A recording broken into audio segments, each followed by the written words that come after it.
கோணான்குப்பம் புனித பெரியநாயகி அன்னையின் பக்தர்களாகிய உங்கள் அனைவரையும் பெரியநாயகி மாதா டிவியின் வழியாக சந்திப்பதில் மிக்க மகிழ்ச்சி அடைகின்றோம்.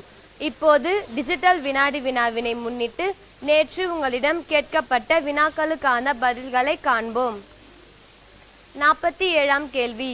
யூதா தம் தலைமகன் ஏர் என்பவனுக்கு டேஷ் என்னும் ஒரு பெண்ணை மணமுடித்தார். இதற்கான பதில் தாமார் என்பதாகும். இதனை தொடக்க நூல் 38:6 காணலாம். இயேசுவின் மூதாதையர் பட்டியலில் வரும் 5 பெண்களில் தாமாரும் ஒருவர் என்பது குறிப்பிடத்தக்கது. 48ஆம் கேள்வி. யூதாவின் இளைய மகன் பெயர் டேஷ். இதற்கான பதில் சேலா என்பதாகும். இதனை தொடக்க நூல் 38:11 காணலாம். நீங்கள் அனைவரும் நவம்பர் 8ஆம் தேதி நடைபெறவிருக்கும் டிஜிட்டல் வினாடி வினா போட்டியில் கலந்து கொண்டு வெற்றி பெற வாழ்த்துக்கள். மரியே வாழ்க.